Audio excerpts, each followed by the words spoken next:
সাতক্ষীরার মাটি থেকে স্লোগান উঠবে, নারায়ে তাকবীরের ধ্বনিতে বাতিল থরথর করে কাঁপবে, বাংলার আকাশে কালেমার পতাকা পথ করে উঠবে। মুসলমানে দ্বন্দ্ব করা চলবে না, সীসা ঢালা প্রাচীর হবে কখনো তা টলবে না। মুসলমানে দ্বন্দ্ব করা চলবে না, সীসা ঢালা প্রাচীর হবে কখনো তা টলবে না। মুসলমানে দ্বন্দ্ব করা চলবে না, সীসা ঢালা প্রাচীর হবে কখনো তা টলবে না। তবেই শান্তি পাবে, অশান্তি দূর হবে, তবেই শান্তি পাবে, অশান্তি দূর হবে। কেউ আর মুসলমানের বাজে কথা বলবে না। মুসলমানে দ্বন্দ্ব করা চলবে না, সীসা ঢালা প্রাচীর হবে কখনো তা টলবে না। কে আওয়ামী, কে বিএনপি, কে জামাত ইসলাম, এটা আমাদের নয় পরিচয়, মুসলিম মোর নাম। কে আওয়ামী, কে বিএনপি, কে জামাত ইসলাম, এটা আমাদের নয় পরিচয়, মুসলিম মোর নাম। এ কথা মানলে পরে শান্তি আসবে ঘরে, এ কথা মানলে পরে শান্তি আসবে ঘরে। কেউ আর মুসলমানের বাজে কথা বলবে না।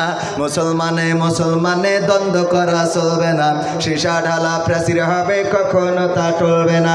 মুসলমানে দ্বন্দ্ব করা চলবে না, সীসা ঢালা প্রাচীর হবে কখনো তা টলবে না। মাঝাবের লড়াই যদি চলে, শান্তি আসবে না রে ভাই কোনোই কৌশলে। মাঝাবের লড়াই যদি চলে, শান্তি আসবে না রে ভাই কোনোই কৌশলে। ঐক্যবদ্ধভাবে থাকলে শান্তি পাবে, ঐক্যবদ্ধভাবে থাকলে শান্তি পাবে, এছাড়া শান্তি পাবার রাস্তা কবু মিলবে না। মুসলমানে দ্বন্দ্ব করা চলবে না, সীসা ঢালা প্রাচীর হবে কখনো তা টলবে না। মুসলমানে দ্বন্দ্ব করা চলবে না, সীসা ঢালা প্রাচীর হবে কখনো তা টলবে না। কে কমিয়া কে আলিয়া এটা তো বিষয় নয়, কথা বলার ক্ষেত্রে রবের করতে হবে ভয়। কে কমিয়া কে আলিয়া এটা তো বিষয় নয়, কথা বলার ক্ষেত্রে রবের করতে হবে ভয়। হকের কথা যারা বলে, হকের পথে যারা চলে, হকের কথা যারা বলে, হকের পথে যারা চলে, তাদের সাথেই থাকতে হবে, এই কথাটা ভুলবে না। ভোলা যাবে? মুসলমানে দ্বন্দ্ব করা চলবে না, সীসা ঢালা প্রাচীর হবে কখনো তা টলবে না।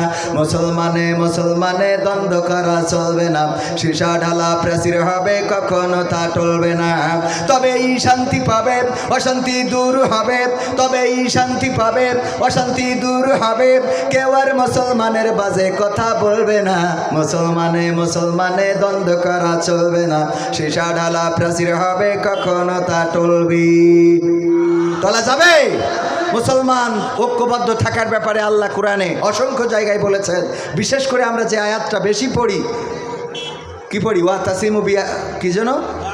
ওয়াতাসিমু বিহাবলিল্লাহি জামিআ ওয়ালা তাফাররাকু। তোমরা সংঘবদ্ধভাবে কি করো? আল্লাহর রজ্জুকে আঁকড়ে ধরো এবং পরস্পর বিচ্ছিন্ন। ইন্নাল্লাহা ইউহিব্বুল্লাযীনা ইউকাতিলুনা ফী সাবিলিহি সাফফান কান্নাহুম বুনিয়ানুম মারসুস। নিশ্চয় আল্লাহ তাদেরকে মহব্বত করেন, ভালোবাসেন, যারা তার পথে সীসা গালানো প্রাচীরের ন্যায় ঐক্যবদ্ধ থেকে লড়াই করে, সংগ্রাম করে।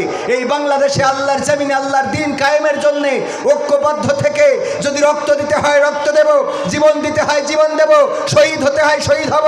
সাতক্ষীরার মাটি এটা উর্বর একটা ভূমি, যেই জমিনে অসংখ্য শহীদের রক্ত পড়ে আছে।